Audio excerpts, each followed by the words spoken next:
कहानी की शुरुआत होती है 1980 के दशक में, जब योसी नाम का एक जवान इजरायली फौजी एक सपना लेकर बोलिविया देश में पहुंचा। उसका सपना था दुनिया के सबसे खतरनाक और रहस्यमयी जंगलों में से एक अमेज़न रेन फॉरेस्ट को अपनी आंखों से देखना और उसके अंदर छुपे राज खोजना। बोलिविया पहुंचने के बाद योसी एक बोट के जरिए ला पाज नाम के एक इलाके की तरफ जा रहा था। तभी उसकी नजर एक और ट्रैवलर पर पड़ी जो पोर्ट पर देर से पहुंचा और उसकी बोट छूटने ही वाली थी। उस आदमी का नाम है मार्कस। योसी ने तुरंत बोट वालों को वापस मुड़ने को कहा और मार्कस को साथ ले लिया। इस पर मार्कस ने उसका शुक्रिया अदा किया और कुछ ही देर बाद दोनों के बीच दोस्ती की शुरुआत हुई। फिर ला पाज पहुंचने के बाद दोनों एक हॉस्टल में रुके, जहां मार्कस ने अपने एक और दोस्त से उसकी मुलाकात करवाई। वो था अमेरिकन फोटोग्राफर और एक्सप्लोरर केविन गेल। अब ये तीनों साथ मिलकर बोलिविया को करीब से देखना और उसके कल्चर को समझना चाहते थे, इसलिए उन्होंने फैसला किया कि वो कुछ वक्त साथ सफर करेंगे। लेकिन वो कहाँ जानते थे कि अगले दिन सब कुछ बदलने वाला है। सुबह जब योसी शहर की सड़कों पर अकेला घूम रहा था,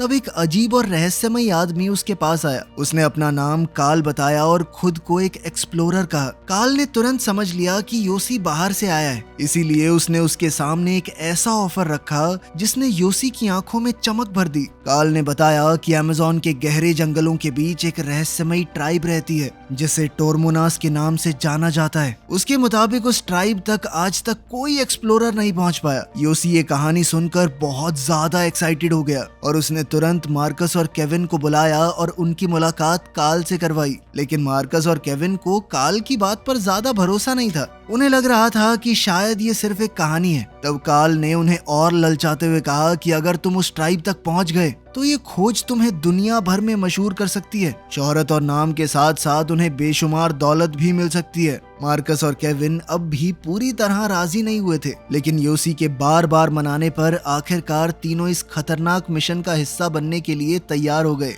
फिर सफर पर निकलने से पहले उन्होंने जरूरी सामान खरीदा, जिसमें सर्वाइवल की चीजें और इमरजेंसी के लिए दवाइयों की एक बोतल भी शामिल थी। लेकिन उन्होंने अपनी घड़ियां, वॉलेट और जरूरी कागज लॉज में ही छोड़ दिए, क्योंकि जंगल के अंदर वैसे भी इन चीजों का कोई इस्तेमाल तो था नहीं। फिर अगली सुबह चारों एक प्लेन के जरिए जंगल की तरफ रवाना हो गए। कुछ ही देर बाद वो अमेज़न के घने और खौफनाक जंगलों के बीच खड़े थे। जंगल में दाखिल होते ही काल ने उन्हें टोरमोनास ट्राइब और जंगल के खतरों के बारे में कहानियां सुनानी शुरू कर दी। हर गुजरता कदम उन्हें इंसानी दुनिया से दूर ले जा रहा था। जैसे जैसे रात गहरी होती गई, जंगल की आवाजें और भी डरावनी लगने लगी। आखिरकार ग्रुप ने रात गुजारने के लिए कैंप लगा लिया और आराम करने की तैयारी करने लगा। लेकिन रात के बीच मार्कस अचानक घबरा कर उठ बैठा। वो बुरी तरह डरा हुआ था और उसका कहना था कि किसी जंगली जानवर ने मेरे ऊपर हमला कर दिया था अभी। सब लोग तुरंत उसकी तरफ भागे। कुछ ही देर बाद काल ने सच्चाई बता दी। दरअसल मार्कस पर किसी खतरनाक जानवर ने नहीं, उसके ऊपर एक तितली बैठ गई तो वो इतना डर गया। ये सुनकर सबने चैन की सांस ली और काल ने उन्हें सलाह दी कि जितना हो सके आराम कर लो, क्योंकि जंगल का असली इम्तिहान तो अभी शुरू भी नहीं हुआ।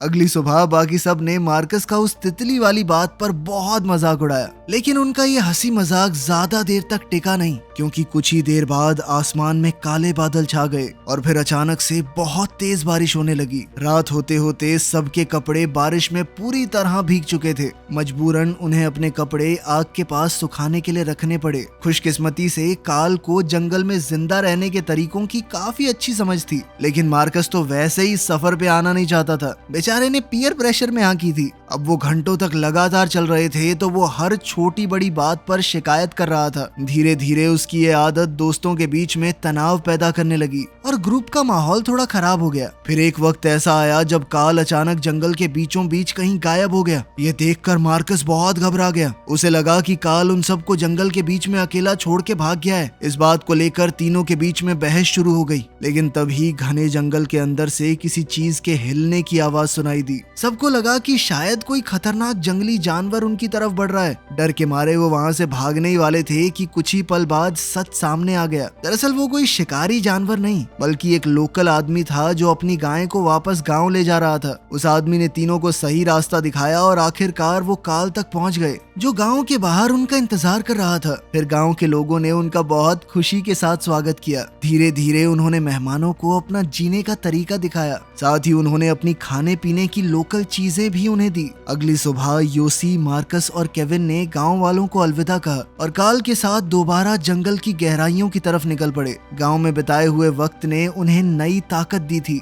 रास्ते में उनकी नजर एक बंदर पर पड़ी जो पेड़ों पर उछल कूद कर रहा था। यह देखते ही काल ने तुरंत अपनी बंदूक निकाली और उस पर गोली चला दी, मगर गोली लगने के बाद भी बंदर की मौत नहीं हुई। तब काल उसके पास गया और चाकू की मदद से उसे मार डाला। ये मंजर देखकर मार्कस काफी परेशान हो गया। उसने काल से पूछा कि जब तुम्हारे पास बंदूक थी तो दूसरी गोली चला के जानवर को खत्म क्यों नहीं किया। इस पर काल ने शांत लहजे में जवाब दिया कि जंगल में गोलियां सोना होती हैं और यहाँ पे कोई भी गोली बेकार नहीं कर सकता मैं। फिर शाम होते होते काल ने उसी बंदर का मीट तैयार किया और सबको खाने के लिए दिया कि यही सब खाना पड़ता है जंगल में। केविन और योसी ने तो उसकी बात मान ली, लेकिन मार्कस ने खाने को हाथ तक नहीं लगाया। उसकी ये जिद धीरे धीरे उसके दोस्तों को परेशान करने लगी थी। अब उन्हें लगने लगा था कि शायद मार्कस को इस सफर पर साथ नहीं लाना चाहिए था, लेकिन मुश्किलें यहीं पर खत्म नहीं हुई। जंगल की लगातार नमी और गीले मौसम की वजह से मार्कस के पैर बुरी तरह जख्मी होने लगे। हर कदम रखने में उसे दर्द हो रहा था और इसी वजह से उसकी रफ्तार धीरे धीरे कम पड़ने लगी।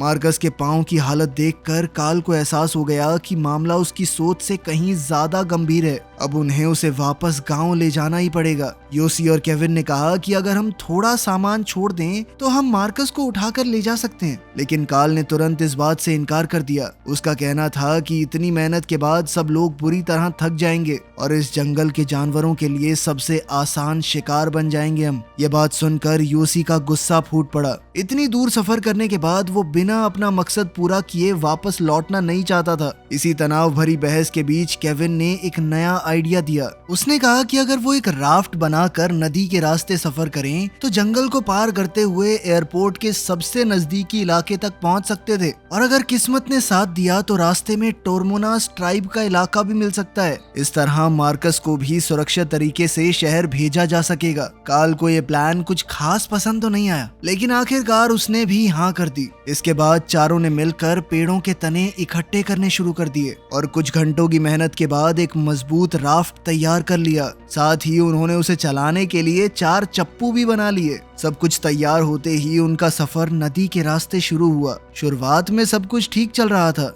नदी का पानी एकदम शांत था और राफ्ट आराम से आगे बढ़ रहा था, लेकिन कुछ ही देर बाद सामने बड़ी बड़ी चट्टानें नजर आने लगी। अचानक पानी का बहाव बहुत तेज हो गया और राफ्ट को जोर जोर से धकेलने लगा। ग्रुप ने चप्पुओं की मदद से राफ्ट को संभालने की पूरी कोशिश की, लेकिन पानी की ताकत के सामने किसी की नहीं चली। योसी ने पूरी जान लगा दी राफ्ट को कंट्रोल करने की कोशिश में, लेकिन तेज बहाव की वजह से उसके हाथ से कंट्रोल छूट गया। अब उनका राफ्ट पूरी तरह से बेकाबू हो चुका था। काल उन्हें रास्ता दिखाने की कोशिश कर रहा था, लेकिन वो खुद इतना घबरा गया कि गलत डायरेक्शन देने लगा। इससे पूरा ग्रुप और भी ज्यादा टेंशन में आ गया। राफ्ट बड़ी मुश्किल से चट्टानों से टकराने से बचा और इसी दौरान केविन को पहली बार शक हुआ कि शायद काल को खुद भी नहीं पता कि वो कहाँ जा रहे हैं। खुशकिस्मती से कई मुश्किलों के बाद उन्हें नदी का किनारा नजर आने लगा और वो राफ्ट को सुरक्षित तरीके से वहां तक ले जाने में कामयाब हो गए। वो लोग बच तो गए थे, लेकिन अब केविन का गुस्सा फूट गया। उसने काल से पूछा कि अभी 2 मिनट पहले क्या हुआ था तुझे? तू तो यहाँ का एक्सपर्ट है, तुझे थोड़ी ऐसे घबराना चाहिए। लेकिन काल ने उल्टा जवाब देते हुए कहा कि नदी के रास्ते आने को मैंने नहीं कहा था,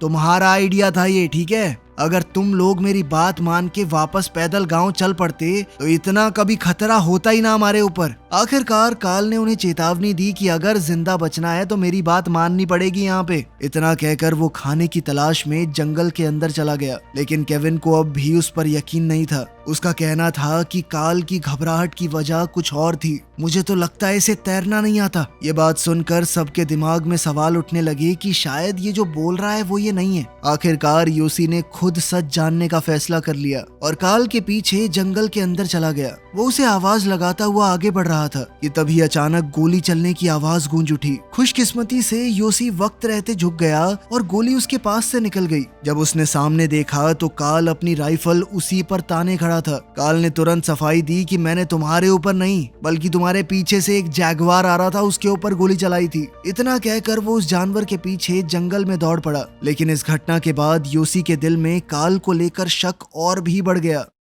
कुछ घंटों बाद कार्ल वापस लौटा, लेकिन केविन ने कहा कि नदी के रास्ते सफर जारी रखने की पूरी तैयारी कर ली है मैंने। लेकिन कार्ल ने इससे साफ इनकार कर दिया। उसका कहना था कि वो पैदल चलकर सबसे नजदीकी गांव की तरफ जाएंगे और अगर योसी और केविन चाहें तो वो अपना सफर खुद जारी रख सकते हैं। ये सुनकर केविन और योसी अलग जाकर बैठ गए और सोचने लगे कि आगे क्या किया जाए, खासकर मार्कस की हालत को देखते हुए। केविन का मानना था कि सबसे बेहतर यही होगा कि वो और योसी नदी के रास्ते अपनी किस्मत आजमाएं, जबकि मार्कस कार्ल के साथ जा सकता है क्योंकि उसके लिए तो वही रास्ता ज्यादा महफूज है। लेकिन योसी फौजी रह चुका था। वो अपने दोस्त को चाहे वो कैसा भी हो इस हालत में छोड़ने को तैयार नहीं हुआ। इसीलिए उसने कहा कि हम मार्कस को चॉइस देंगे, हमारे साथ आना चाहेगा तो आ जाएगा। शुरू में तो मार्कस ने भी कहा कि तुम दोनों के साथ मैं पानी वाले रास्ते से ही चल पड़ूंगा, लेकिन जब उसने अपनी चोट और जख्मों की हालत ध्यान से देखी तो उसने हिसाब लगाया कि कार्ल के साथ गांव जाना ही बेहतर होगा मेरे लिए। वैसे भी कार्ल के हिसाब से उस सफर में सिर्फ 3 दिन लगने वाले थे। आखिरकार सबने इस फैसले को मान लिया और कार्ल को बुलाकर पूरी बात बताई।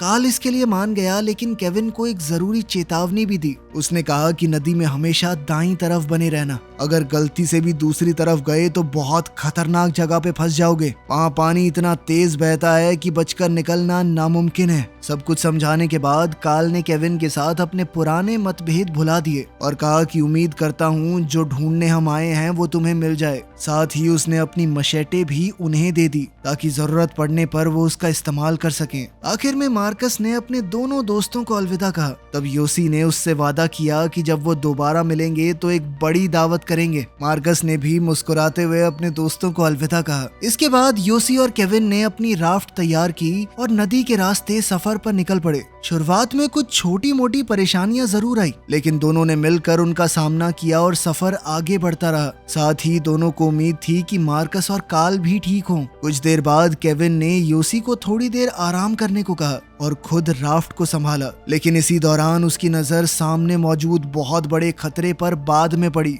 अगले ही पल नदी का बहाव पहले से बहुत ज्यादा तेज हो गया और राफ्ट को अपनी तरफ खींचने लगा। केविन ने घबराकर योसी को जगाया और उसे मदद करने को कहा। दोनों ने पूरी ताकत लगाकर राफ्ट को संभालने की कोशिश की, लेकिन नदी हर गुजरते पल के साथ और ज्यादा खतरनाक होती जा रही थी। उनकी हर एक कोशिश बेकार साबित हो रही थी। जब उन्हें समझ आ गया कि किनारे तक पहुंचना नामुमकिन था, तब दोनों ने मिलकर राफ्ट को नदी के बीच मौजूद एक बड़ी चट्टान की तरफ मोड़ दिया। जोरदार टकराव के साथ राफ्ट उछल गया। खुशकिस्मती से दोनों दोस्त किसी तरह उसे पकड़कर लटक गए, लेकिन ये राहत भी थोड़ी ही देर की थी क्योंकि तेज धार कभी भी उन्हें अपने साथ बहा ले जा सकती थी। तभी केविन के दिमाग में एक आइडिया आया। उसने फैसला किया कि वो तैरकर सबसे नजदीकी किनारे तक पहुंचने की कोशिश करेगा और जब वो वहां पहुंच जाएगा तो योसी उसकी तरफ मशेटे फेंकेगा ताकि वो किसी बेल को काट के रस्सी बना दे। फिर रस्सी की मदद से वो योसी को भी बाहर निकाल लेगा। योसी बुरी तरह घबराया हुआ था और वो केविन को भी कह रहा था कि भाई मत जा, लेकिन केविन ने उसे वादा किया कि वो जरूर वापस आएगा और उसे वहां से जिंदा निकालेगा।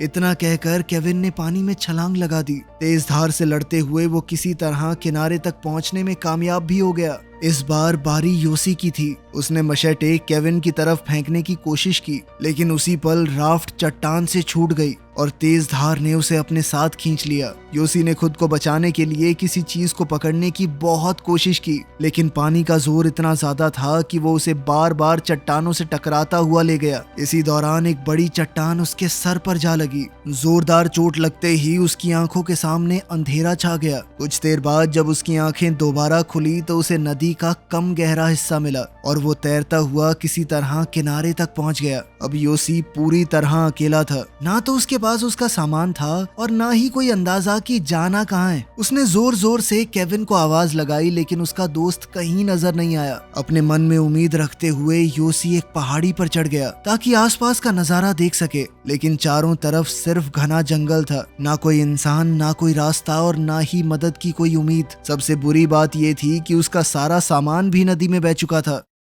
जैसे जैसे रात गहरी होती गई, ठंड और बारिश उसके लिए नई मुसीबत बन गई। अब तो बस वो ये दुआ कर रहा था कि अंधेरे में कोई जंगली जानवर उस तक ना पहुंच जाए। शायद भगवान ने उसकी सुन ली और वो रात तो बिल्कुल आराम से कट गई। सूरज की पहली किरण के साथ ही योसी एक बार फिर से केविन को ढूंढने लगा। केविन का दूर दूर तक कहीं अता पता नहीं था, लेकिन इसी बीच योसी को आसपास कहीं बर्तनों के टकराने की आवाज सुनाई दी। एक पल के लिए उसे लगा कि शायद कोई इंसान उसके आसपास मौजूद है। वो तुरंत उस आवाज की डायरेक्शन में गया, लेकिन वहाँ पर उसे कुछ भी नजर नहीं आया। परेशान होकर वो दोबारा नदी की तरफ लौटने लगा। तभी उसकी नजर पानी में तैरते हुए एक बैग पर पड़ी। योसी बिना सोचे तुरंत नदी में कूद गया और किसी तरह उस बैग को बाहर निकाल लाया। बदकिस्मती से उसके अंदर ना तो खाना बचा था, ना ही पीने का पानी, लेकिन उसे दवा की वो बोतल मिल गई जो उन्होंने सफर की शुरुआत करते हुए खरीदी थी। साथ ही कुछ और जरूरी सामान भी उसे मिल गया। अब योसी ने अपनी थोड़ी जान बढ़ाने के लिए एक गोली खाई और फिर से केविन की तलाश में जंगल के अंदर निकल पड़ा।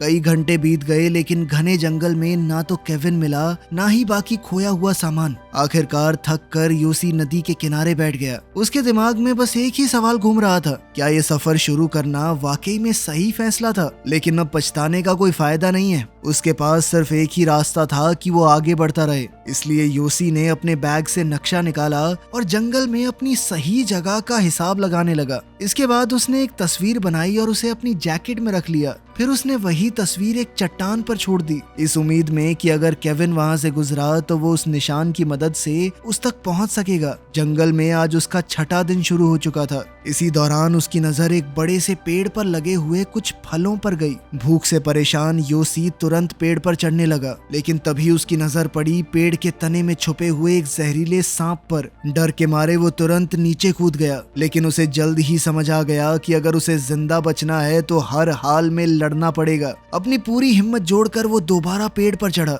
इस बार उसने सांप को अपने नंगे हाथों से पकड़ा और एक पत्थर की मदद से उस पर बार बार वार करके उसे मार दिया। इसके बाद योसी ने फल और सांप दोनों को अपने साथ रख लिया ताकि जरूरत पड़ने पर पेट भर सके। फिर वो दोबारा से नक्शे में बताए हुए रास्ते पर चल पड़ा। नक्शे के हिसाब से सबसे करीबी गांव का नाम कुरीपल्लाया था और अब वही गांव उसकी जिंदगी की आखिरी उम्मीद बन चुका था। दिन ढलने लगा और धीरे धीरे अंधेरा छाने लगा। योसी ने पेड़ों के पत्तों की मदद से जुगाड़ू बिस्तर तैयार किया और आराम करने की कोशिश करने लगे। तभी अचानक जंगल में एक जोर की दहाड़ गूंजी। योसी ने घबराकर अपना सर घुमाया और उसने देखा कि एक जैगुआर धीरे धीरे उसकी तरफ बढ़ रहा था। उसके पास कोई हथियार तो था नहीं, लेकिन हार मान लेने से भी क्या होगा। योसी ने तुरंत अपने बैग से एक स्प्रे निकाला और साथ ही लाइटर जला दिया। फिर उसने दोनों को जैगुआर की तरफ तान दिया और तैयार हो गया अपनी जिंदगी की सबसे बड़ी लड़ाई के लिए। जैसे ही जैगुआर हमला करने के लिए तैयार हुआ,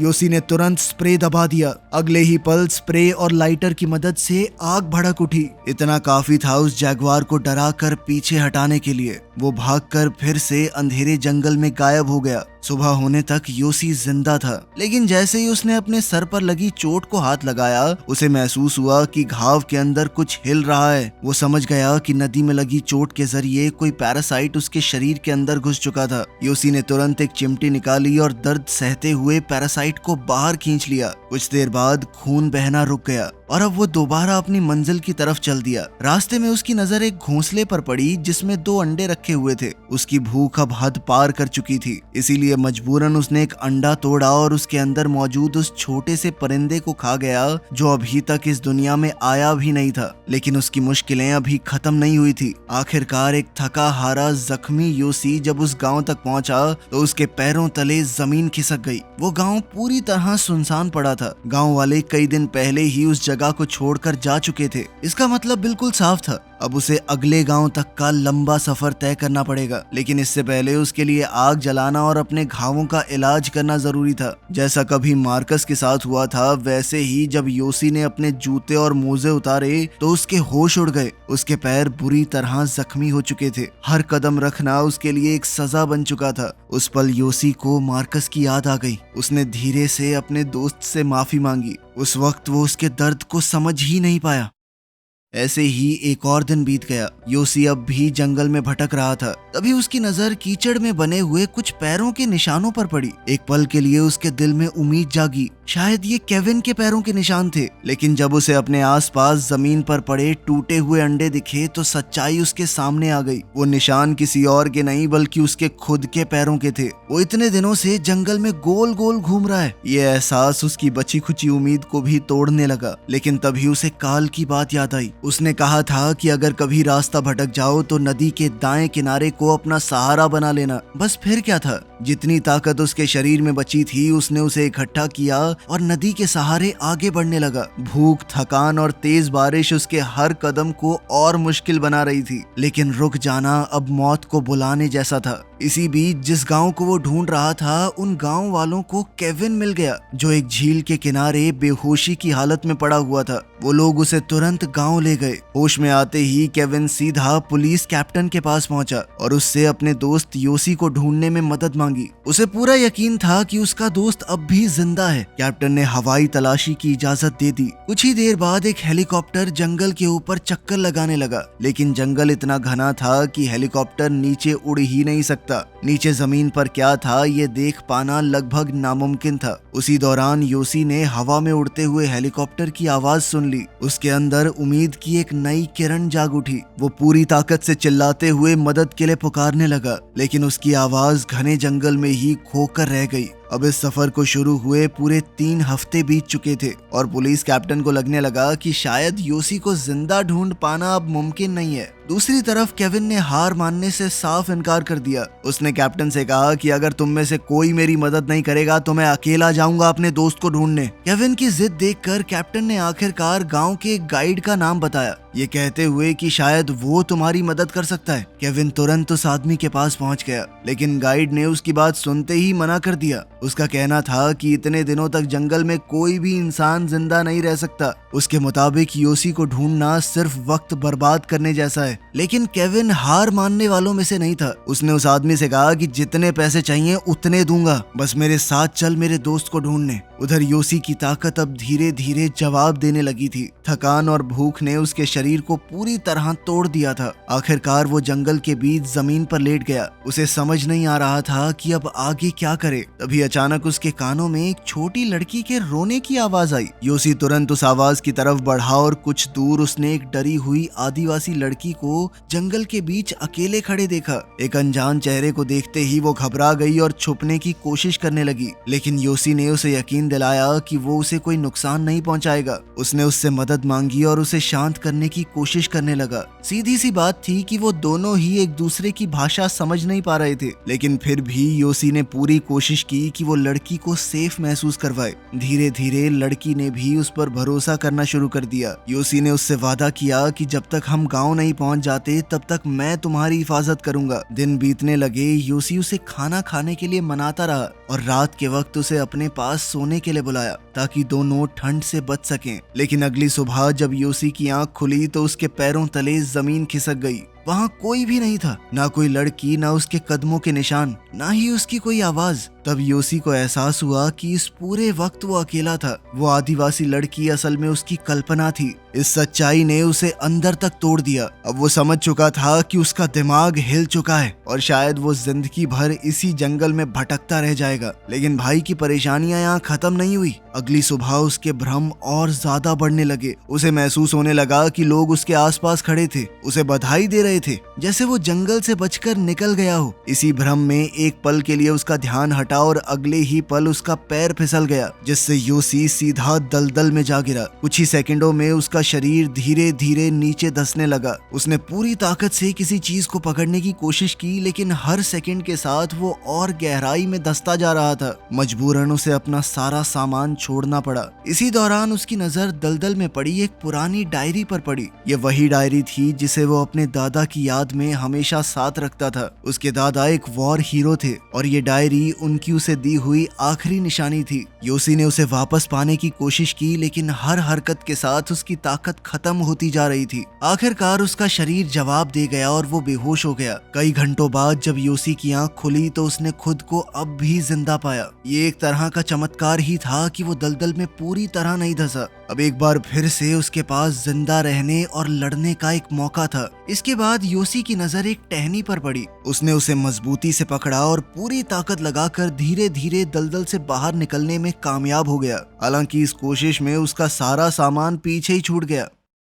अब योसी की हालत बेहद खराब हो चुकी थी। थोड़ी दूर चलने के बाद उसकी नजर एक पौधे पर पड़ी जो फायर एंट्स से भरा हुआ था। ये वही चींटियां थी जिनके काटने से बहुत ज्यादा दर्द होता है। इस चींटी का काटना दुनिया के सबसे तेज दर्द में से एक माना जाता है। लेकिन फिर योसी ने कुछ ऐसा सोचा जिसे सुनकर कोई भी हैरान रह जाता। उसने उस पौधे को अपने हाथों से पकड़ा और जोर जोर से हिलाना शुरू कर दिया। कुछ ही पलों में बहुत सारी चींटियां उसके शरीर पर गिर पड़ी और उसे काटना शुरू कर दिया। कुछ ही पलों में जलन और दर्द उसके पूरे शरीर में फैल गया। ये सब देखने में पागलपन सा लग रहा था, लेकिन योसी जानता था कि अगर उसने अपने शरीर को किसी तरह जगाए नहीं रखा तो वो यहीं पर मर जाएगा। और उसका ये दाव काम कर गया। दर्द और जलन ने उसके शरीर में दोबारा जान भर दी और वो पूरी ताकत से भागता हुआ नदी के किनारे तक पहुंच गया। वहां पहुंचकर उसने लकड़ी के मोटे मोटे तने इकट्ठा किए और उसकी मदद से जमीन पर अंग्रेजी में वाई का निशान बना दिया, इसी उम्मीद में कि अगर अगली बार हेलीकॉप्टर उस इलाके के ऊपर से गुजरा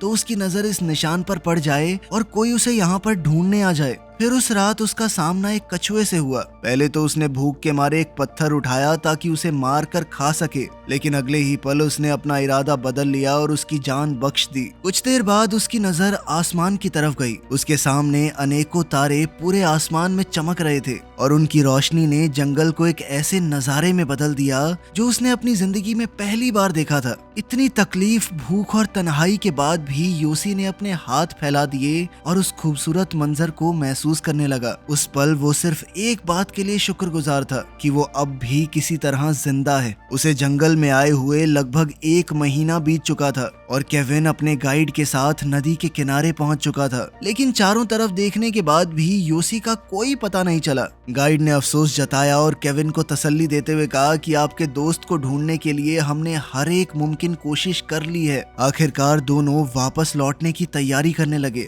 लेकिन इसी दौरान केविन का पैर योसी के बनाए हुए उस वाय पर पड़ गया। उसी वक्त दूसरी तरफ से योसी की आंख खुली और उसने नदी की तरफ से कश्ती की आवाज सुनी। जैसे ही उसकी नजर केविन पर पड़ी उसने मदद के लिए चिल्लाने की कोशिश की, लेकिन इतने दिनों की भूख और कमजोरी ने उसकी आवाज तक छीन ली थी। बहुत मुश्किल से वो खड़ा हुआ और उसे लगा कि शायद ये लोग बिना उस पर ध्यान दिए यहाँ से चले जाएंगे, लेकिन खुशकिस्मती से नदी पार करने से पहले केविन ने एक बार पीछे मुड़कर देखा और तब उसकी नजर किनारे पर खड़े हुए अपने कमजोर और थके हुए दोस्त पर पड़ी। ये देखते ही उसने तुरंत गाइड को वापस मुड़ने के लिए कहा और बिना देरी किए योसी को बचा लिया। इतने दिनों बाद अपने दोस्त को जिंदा देखकर केविन की खुशी और सुकून का कोई ठिकाना नहीं था। इसके बाद गाइड और केविन ने योसी को कश्ती में बैठाया, उसके गीले कपड़े बदले और इलाज के लिए गांव ले गए। गांव पहुंचते ही लोगों ने उसका खुले दिल से स्वागत किया। किसी ने नहीं सोचा था कि इतने दिनों तक एक आदमी इस बेरहम जंगल में जिंदा रह सकता है। वीडियो पसंद आई तो लाइक कर देना, चैनल को सब्सक्राइब कर लेना। मिलते हैं अगली वीडियो में।